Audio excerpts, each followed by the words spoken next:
दोपहर की नर्म धूप वादियों पर बिखरी हुई थी।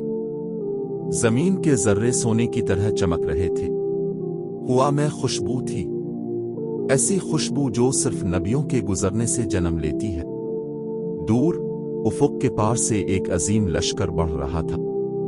इंसान, जनों और परिंदे, सब मुनज़्ज़म, खामोश और फरमाबरदार।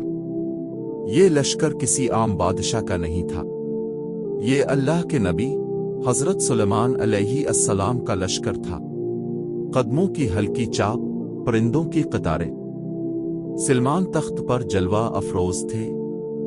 उनकी निगाहों में इल्म और दिल में शुक्र भरा हुआ था। वो अपनी कौम के साथ एक खूबसूरत वादी की तरफ जा रहे थे। वादी अल नमल, ये वो वादी थी जहां जमीन के नीचे छोटी छोटी मखलूकात आबाद थीं, जो खामोशी से अपने रब का जिक्र करती थीं। उन्हीं में एक छोटी सी चींटी थी, निहायत मामूली मगर अक्लो फहम में बड़ी। जब इसने जमीन की जुम्बिश देखी तो समझ गई कि लश्कर सुलेमान आ रहा है। इसके नन्हे से दिल में एक एहसास जागा।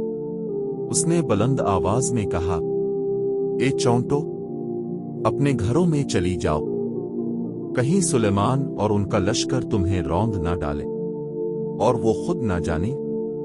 ये जुमला वादी के जर्रे जर्रे में गूंज गया। हजारों चींटियां एकदम अपने बिलों में छप गईं और उसी लम्हे हजरत सुलेमान के कानों ने वो आवाज सुन ली, क्योंकि अल्लाह ने उन्हें मखलूकात की जबान समझने का इल्म दिया था। सुलेमान मुस्कुराए। वो मुस्कुराहट किसी बादशाह की नहीं, बल्कि एक नबी की थी, जो एक मामूली मखलूक से भी हिकमत का सबक सीखता है। उन्होंने अपना लश्कर रोक दिया। हुआ थम गई, परिंदे साकित हो गए, जनवत खामोश खड़े रह गए। सुलेमान ने आसमान की तरफ देखा और दुआ की, ए मेरे रब, मुझे तौफीक दे कि मैं तेरी उन नेमतों का शुक्र अदा करूं जो तूने मुझ पर और मेरे वालिदैन पर की है, और ऐसे नेक अमल करूं जो तुझे पसंद हो। जमीन ने जैसे अपनी सांस रोक ली, परिंदों ने तस्बीह की और वादी खामोश हो गई। खामोशी जो इबादत की अलामत थी।